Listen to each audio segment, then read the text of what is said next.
I've mentioned before that I'm a big fan of Andy Wallace's mixes. I love his style, very clean style mixes that are just everything seems to have its place and fit perfectly and sit where it needs to. I'm a huge, huge fan. But let me say, when I saw this Rick Beato video about 7 years ago, he dropped it. I didn't see it then. I saw it more recently, but it's just he dropped it 7 years ago. The best video one I've ever seen on mixing techniques, because it opened my eyes to something that kind of disheartened me a little bit, but it's great for everyone to know. Andy Wallace's mixes have the same kick and snare on almost everything. I could not believe this when I heard this. It's like, and Rick will go through, I'm going to link to his video at the end so everybody can check that out if they want. But the point is, he's showing you that the kick and the snare he's clearly using samples that are the same samples on all these songs. And all that's there from the real drummer is the initial, sound gated. It's so gated, heavily gated, to the point where it's just the faintest little, cue of a hit in the beginning with a sample taking over and being the dominant sound we're hearing.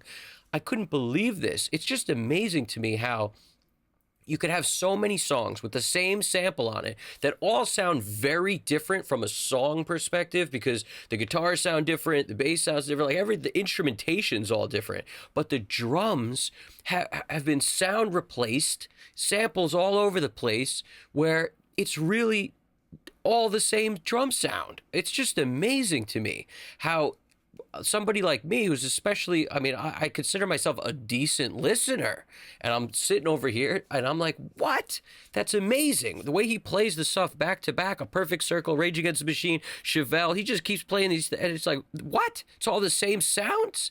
It's crazy, but it is. So this is something that is actually, I didn't put this all together until recently, but this is a big part, I think, of where I'm at now in my career. I hate using samples on drums. I hate doing it. But I was having a conversation with a drummer friend of mine recently, and we were talking about it.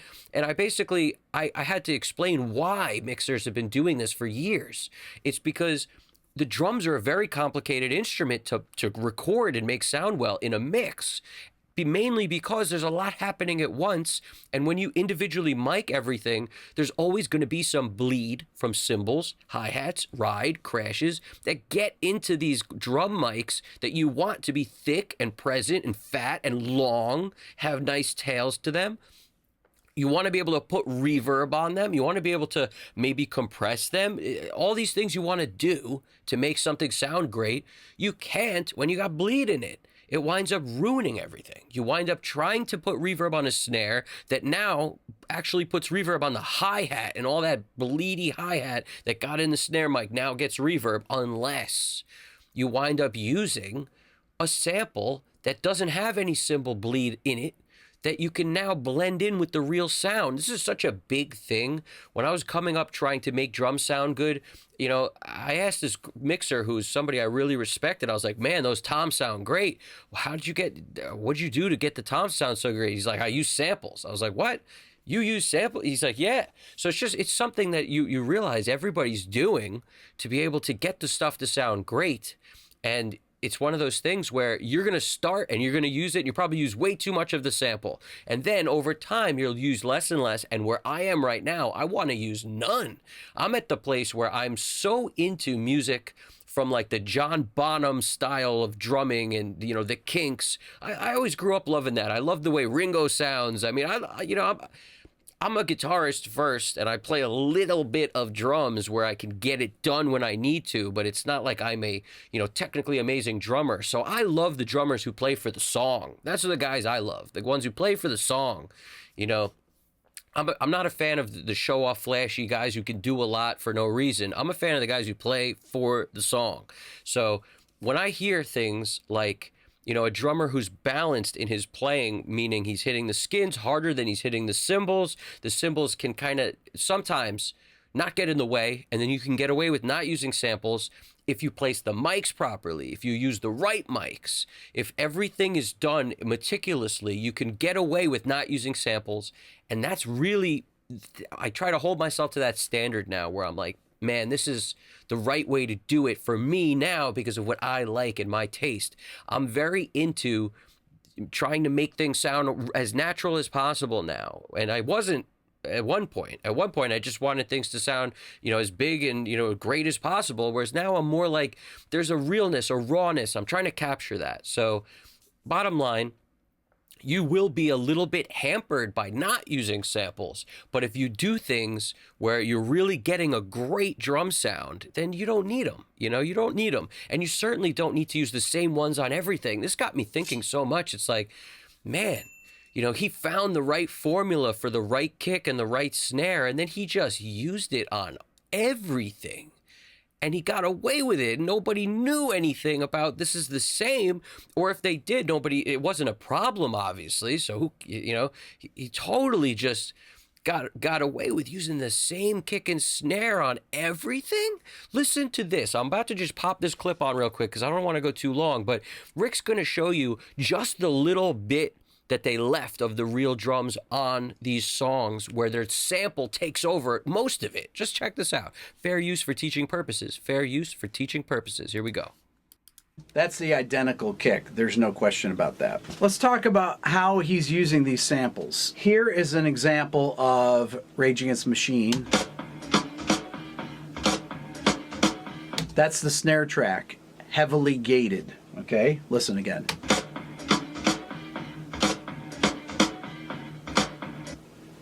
And here it is in the next part of the song. Listen.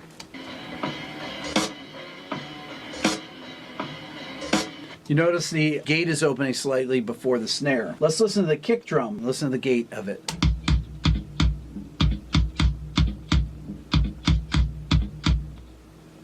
Once again, it has a little bit of a suck into it each time. Here it is again.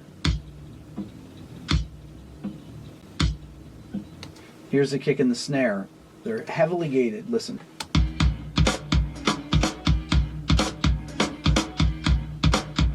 Here's a snare sample I made. Again, listen. It's like a drum machine sound from the 80s that has white noise behind it. You can make a sample like this and actually put white noise behind it and make a long tail. What Andy would do is take that sample and put it into a reverb and give it more length and then tune that white noise to the pitch of the track. So let me go in. Let me play you this sample here. Listen to the sample here. Do you realize that little tiny bit of the snare that snuck through is all that was the real drummer's mic'd up snare? That's the snare track combined with a sample that was reused and reused and reused and reused.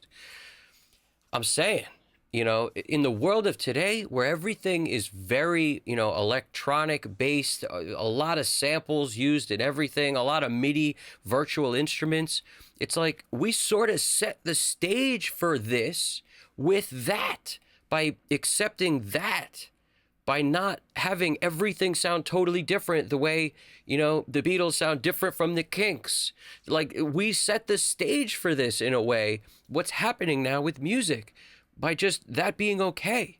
And the funny thing is, I think it's just such a bold move to literally just decide this is now going to be the kick and snare for everything. It's almost like that mix went to the top, so these will too if we use the same kick sound and snare sound. I've mentioned before how as a mixer, it's the Wild West in a way. Anything works. However you can get to the end goal is great. But that's like a whole new level of getting to the end goal of, man, let's just use the same sound. Oh my goodness. I don't know if I would ever, that's way bolder than I think I've ever been in my life, to be like, let's just do this. Let's use the same sample as the dominant part of the sound on all these songs. Oh my goodness. How do you do that? How do you do that? And I mean, he's a mixer I respect, so I'm not trying to take anything away from him. He's a guy who obviously knows when you listen to his mixes, everything sits perfectly, beautifully. It's all the right volume. It's all the right, everything's EQ'd so brilliantly. But at the same time, can you believe the audacity? Can you believe that? I don't know. Maybe I'm off on this, but to me, this is like just a huge eye-opener for so much. But it's also definitely something that, like, in my opinion, come on. Like, we shouldn't be doing that. We should be trying to make the song sound like as good as it can without using the same sounds on everything. This actually, now I understand why Guns N' Roses fired Bob Clearmountain when they found out he was using, samples on Matt Sorum's drums. I kind of understand it, because that's really sort of, I don't want to say it's like overstepping, but it might kind of be a little bit. You know what I'm saying? To like just take it upon yourself to be like, nah, this is the snare. This is the kick. I don't care about your kit, man. I don't care about your snare, man. Picture that. He's saying it's the identical kick. It's the identical kick, which means the way that, like, and this is recorded in pro studios with the best of the best gear. And still, engineers who know what they're doing, producers who know what they're doing, all these guys who know what they're doing, and yet the kick's not good enough? The kick sound's not good enough? To me, this is sort of juxtaposed to everything that we try to teach and express about how, like, doesn't matter what the kick sound is, that's the kick sound, now make it work, kind of thing. It's kind of the opposite of that. So anyway, I don't know. I like to play devil's advocate a little bit sometimes, but in this case, I'm totally opposed to this as a concept now, where I am now. Where I used to be, I loved samples, making things sound, I just wanted everything to sound as clear and crisp and great as possible. Whereas now I'm all about the realness. I'm all about, let's make it sound as great as possible without using samples, because that, in a way, is more unique. For example, I've talked about, my studio. I built a live room. I built a control room. I built a vocal booth. I built all these things. And they have, like, the live room has a sound. Just like every live room ever has a sound. It's going to be unique, depending on everything. The distance between the walls, the height of the ceiling, how much treatment you have up or not. Do you have diffusion? What mics you're using exactly, how the drummer plays. Everything matters. So that's why drums they have such a wide plane of, the possibilities of what they could sound like. So much. And the player matters so much. So much is in the hands. So much is in the hands. I was watching like this festival one day with a great drummer friend of mine, and we were talking about, wow, man, listen to how good the drums sound, and then we heard a band before that. It's like, wow, listen to how good the drums don't sound. And then, it's like, we just had to look at each other and be like, it's all in the hands, man. It's all in the hands. It's so obvious when it's all in the hands, because the mics hadn't changed. The guy this was one of these festivals where it's not like it's being EQ'd, it's like they got a drum sound, they left it up there, and then people go up and play drums. The drums sound completely different from one drummer to another because it's all in the hands. So there's so much, when you leave everything else the same, that winds up happening. As a house kit, you know what I'm saying? So it's just, there's so much to this, right? But bottom line, there's no right way. There's not one way to do this. There's many ways. I'm curious what you guys think of all this, and just the concept of, like, were we duped into loving all these songs with the same kick and snare sound? Does it matter? To me, it does. Am I the only one who thinks that way? I don't know. Anyway, leave something in the comments. I really appreciate it. Hit the like button. Subscribe if you haven't already. Evan Jaffe, Custom Cut Studios. You guys got this. Take it easy.